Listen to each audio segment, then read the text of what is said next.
Welcome to Vizag tech hub. ఈరోజు solar panels installation తెలుసుకుందాం. అయితే ఇవి నేను పెట్టి ఆల్రెడీ 8 ఇయర్స్ అవుతుందండి. ఇప్పుడు వర్క్ అవుతున్నాయో లేదో చెక్ చేద్దాం. అలాగే అప్పుడు కనెక్టర్లు కూడా చేయలేదు. ఇప్పుడు ఆ కనెక్టర్లు కూడా ఎలా పెట్టాలని చూపిస్తాను. ఇది వచ్చి మనకి 250 వాట్స్ అండి. ఓపెన్ వోల్టేజ్ ఏమో 36 నుంచి 43 వోల్ట్స్ వరకు ఉంటుంది. 6.18 యాంప్స్ ఉంటుంది. అయితే ఇది వర్క్ అవుతుందో లేదో చూద్దాం. ఫస్ట్ ప్యానల్ వోల్టేజ్ వచ్చి 40.2 వోల్ట్స్ వస్తుంది. మనం పాజిటివ్ నెగిటివ్ పెట్టి చూస్తే 40.2 వోల్ట్స్ వస్తుందండి. అలాగే రెండో ప్యానల్ మనకు వచ్చేటప్పటికి 38.5 వస్తుంది. అంటే ఇది పాడైందని అనుకుంటున్నాను. కానీ 36 మినిమం వోల్టేజ్ కాబట్టి ఓకే, వర్క్ అవుతుందో లేదో చూద్దాం.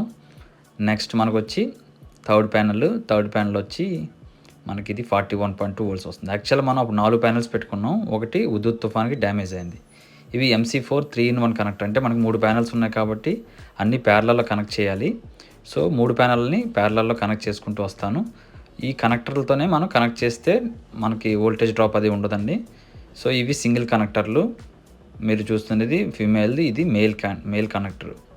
వీటితో కనెక్ట్ చేయడం వల్ల మనకి క్వాలిటీ పవర్ వస్తుందండి. మనకి వర్షంలో తడిసినప్పుడు కానీ అలాంటప్పుడు ఎటువంటి ప్రాబ్లం రాకుండా ఉండడం కోసం ఈ MC4 కనెక్టర్లు చేసుకోవాలి. సో మీకు ఈ MC4 కనెక్టర్లు ఎలా చేయాలనేది నేను ఇప్పుడు మీకు చూపిస్తాను వీడియోలో. చూడండి, ఇది ఫీమేల్ కాంటాక్టర్. ఇది నెక్స్ట్ మేల్ కనెక్టర్ కూడా వస్తుంది. ఇది మేల్ కనెక్టర్. వీటి కోసం మనకి క్రింపింగ్ టూల్ కానీ అలాగే వీటిని బిగించడానికి ఒక రెంచ్ లాంటివి, ప్లాస్టిక్ రెంచ్ లాంటివి కూడా ఉంటాయి. అవి కూడా మీకు చూపిస్తాను వీడియోలో. ఇవైతే నేను అమెజాన్ నుంచి పర్చేజ్ చేశాను. మీకు లింక్ నేను డిస్క్రిప్షన్లో ఇస్తాను. అక్కడి నుంచి మీరు పర్చేజ్ చేయాలని పర్చేజ్ చేసుకోవచ్చు. ఇక్కడ మనకి కేబుల్ అప్పుడు డీసీ అయితే వీటి కోసం డీసీ కేబుల్ కూడా పర్చేజ్ చేశానండి. అప్పుడు నేను కాపర్ కేబుల్ వాడడం జరిగింది. అయితే ఇప్పుడు డీసీ కేబుల్ కనెక్ట్ చేస్తున్నాను.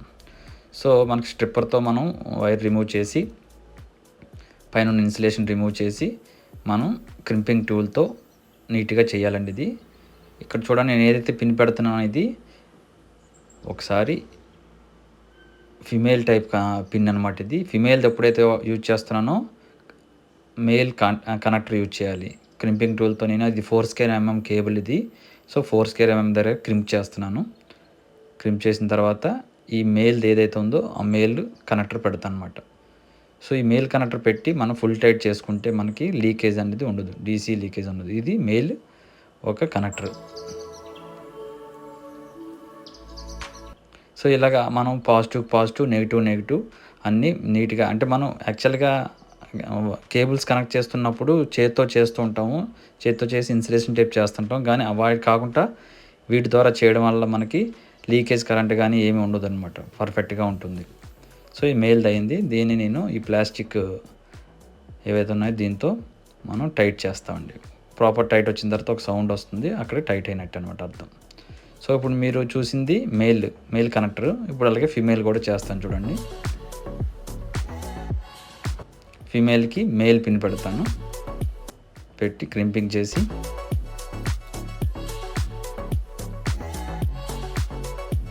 ఇది చూడండి ఫీమేల్ది పెట్టాను. ఫీమేల్ కనెక్టర్, మేల్ కనెక్టర్లు అంటారు కదండి, మీకు తెలుసు కదా వాటి గురించి. సో టైట్ చేసి మళ్ళీ మనం ఈ రెంచులతో, ప్లాస్టిక్ రెంచులతో టైట్ చేస్తే ఒక సర్టెన్ టైట్, ఎంత టైట్ అవ్వాలో అంత టైట్ మాత్రం అవుతుంది. ఎగ్జాక్ట్గా ఒక సౌండ్ వస్తుంది. అంతే, అయిపోయింది. సో ఇప్పుడు మూడిట్లకి ప్యారలల్ కనెక్ట్ చేసిన పిన్నులు తీసుకొచ్చి 3-in-1 కనెక్టర్ ఏదైతే ఉందో దానికి ఇస్తాను. ప్యానల్ 1 ఇచ్చాను. ఇప్పుడు ప్యానల్ 2 తీస్తున్నాను. నెక్స్ట్ ప్యానల్ 3 తీస్తాను.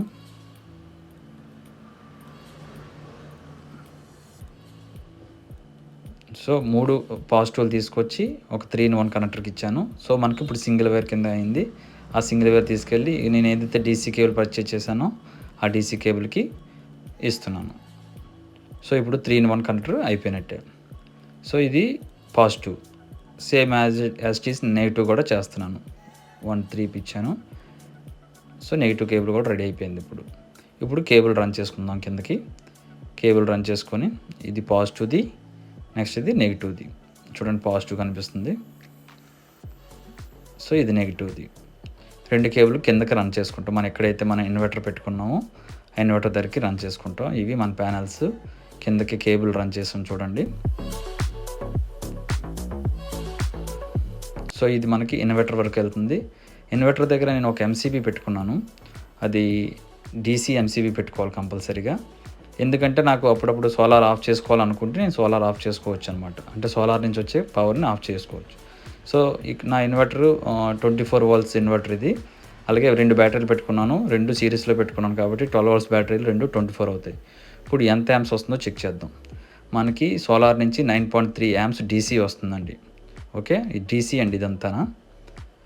సో ఇప్పుడు ప్యానెల్ మీదకి వెళ్ళి ఇక్కడ మనకి ఈచ్ ప్యానెల్ ఎంత కరెంట్ ప్రొడ్యూస్ చేస్తుందో చెక్ చేద్దాం.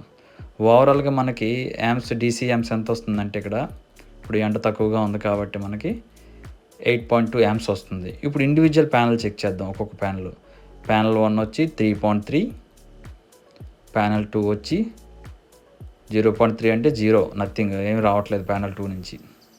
సో ప్యానెల్ 3 వచ్చి 4.5 యాంప్స్, అంటే మనకు ఒక ప్యానెల్ పాడైపోయినట్టే. అంటే అవుట్ ఆఫ్ 4 ప్యానెల్స్లో ఒక ప్యానెల్ ఉద్దుకుపోతే ఇంకో ప్యానెల్ ఏమో డ్యామేజ్ అయింది.